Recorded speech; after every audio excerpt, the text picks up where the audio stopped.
Hello Shine Yoga friends, it's Shannon, and today I would like us to look at a variation for downward facing dog. I want us to focus on upward body. If you have trouble with your wrist, if you're not going into down dog, let me show you what down dog is first, okay? So here's down dog. When you're in this pose here, your focus should first be upper body, and see how far away my head is from my hands? That enables, and how flat my back was, that enables me to get a nice stretch in the shoulders. Now, what if you can't get on the mat like that? There's a move that I use, pose that I use in my Silver Sneakers class that works really well and will give you that same feeling of a stretch.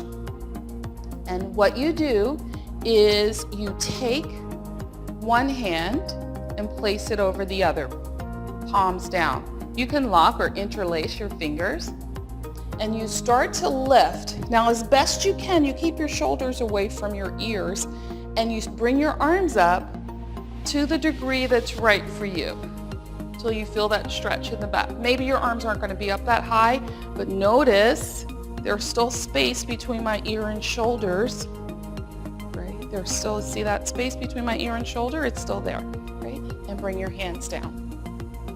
And then you do the other side. You place the opposite hand on top, and you lift the arms. Keep the spine long. Try not to hyperextend in your low back, but you're flattening your back and bringing the arms back as far as they will go. Your shoulder blades will go in, and that should give you a really nice stretch. So take the first arm on top, keep your arms straight as best you can, start to lift. Perhaps you'll get here and it really gets tough to go back. Of course, if you have trouble with your shoulders, this may not be a good one for you to do at all. You have to listen to your body, follow doctor directives, only do what's right for you. Opposite arm on top, and you lift and breathe. Inhaling, exhaling. Inhaling, exhaling. Good, it should feel nice. Now, I want to go over lifting the arms again. When you bring your arms up, depending on the strength of your trapezius muscles and your erector spinae, these are all these muscles traveling down the back, right, from the shoulders. If they're weak or really tight, when you lift your arms, your neck, that beautiful neck, disappears. Well, I want you to try and keep your shoulders away from your ears. In order to do that, you might have to bend your elbows a little bit, or your arms might have to be wider apart. And that's okay, because what? It's all good. So do what's right for you. Ideally, and over time, you want to be able to lift the arms, try and get them straight. Even straightening your arms might be tough, right? Straightening your elbows may be tough.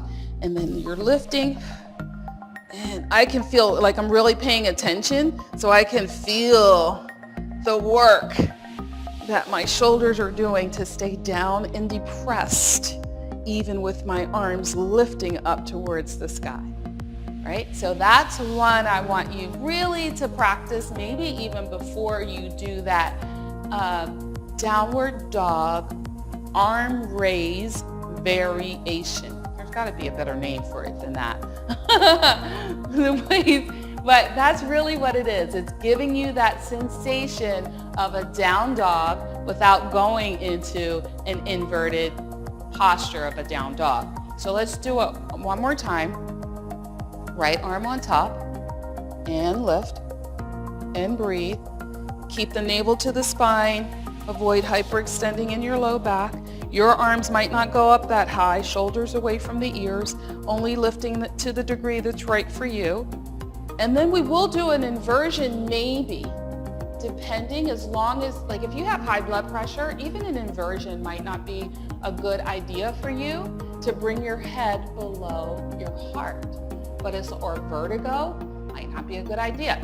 But as long as it's okay, I want you to bend the knees, come into your forward fold because we like to do a flow, so we might as well incorporate our variation of down dog, upper body down dog, into a flow. You're folded, you're lengthening through the spine, you're releasing the vertebra, then start to come up, draw the navel in, stacking the vertebra one at a time. And your shoulders, your neck, and your head are last. Good. Then place your opposite arm on top and lift. Inhaling, exhaling.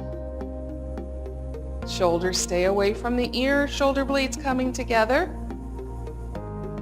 Good. This should feel, like a nice stretch. It's behind the shoulders. Bring the arms down. Good. Inhale.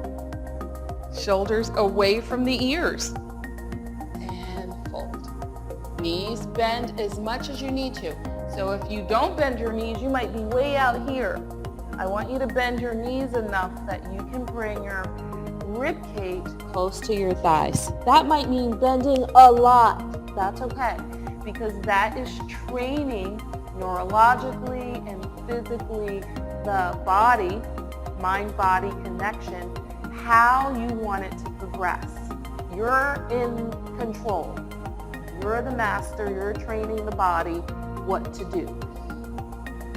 And while you're folded, you're breathing, inhaling and exhaling. And you're releasing the shoulders here like a rag doll. Then start to roll up one vertebra at a time. Shoulders, neck, and head are last. There you go. If you're ever in a yoga class and they're going to the mat and you're not going to the mat, you can incorporate that into a down dog. Or if someone's doing a down dog pose, you can bring one arm in front, lift, breathing, and bring your hands down. And it will give you that sensation.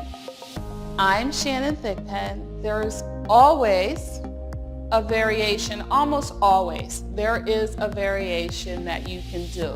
Try me, ask me, what could I do for this, right? Almost always there's a variation.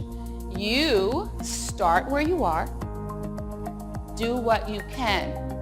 You have greatness inside of you, and I believe in you. Namaste.